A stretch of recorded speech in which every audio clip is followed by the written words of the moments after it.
Hi అండి, అందరికీ పెద్దలకి పిల్లలకి ఇష్టమైన చికెన్ డ్రమ్ స్టిక్స్ అలాగే వింగ్స్ ఎలా చేసుకోవాలో రెస్టారెంట్ స్టైల్లో ఈ వీడియోలో చూద్దాము. దీనికి కావాల్సినవి చికెన్ కీబాబ్ మసాలా 2 ప్యాకెట్స్ తీసుకున్నాను 1 కేజీ చికెన్ కి. అలాగే కొద్దిగా ఉప్పు వేసుకున్నాను, సాల్ట్, అలాగే పసుపు, కారము, టేస్టీ సాల్ట్, రుచికి తగ్గట్టు మీకు కావాలంటే వేసుకోవచ్చు, లేదంటే స్కిప్ చేయొచ్చు. తర్వాత అల్లం వెల్లుల్లి పేస్ట్, అలాగే 2 ఎగ్స్ వేసుకొని బాగా కలుపుకోవాలి. ఈ మిశ్రమాన్ని అంతటిని బాగా కలిపేసుకోవాలి. ఈ విధంగా బాగా కలిపిన తర్వాత మనం ముందుగా కడిగి పెట్టుకున్న చికెన్ పీసెస్ ని ఇందులో వేసేసుకొని బాగా మసాలా పట్టేలాగా బాగా తిప్పుకోవాలి. ఈ విధంగా కలుపుకున్న తర్వాత ఒక 15 నిమిషాలు పక్కన పెట్టేసుకోవాలి.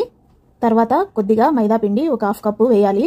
వేసిన తర్వాత ఇలా బాగా కలుపుకొని తర్వాత ప్యాన్ పెట్టేసి ఆయిల్ వేసుకొని ఆయిల్ హీట్ అయిన తర్వాత ఈ ముక్కల్ని ఒక్కొక్కదాన్ని వేసుకుంటూ హీట్ చేసుకోవాలి, బాగా వేయించుకోవాలి. ఇలా బాగా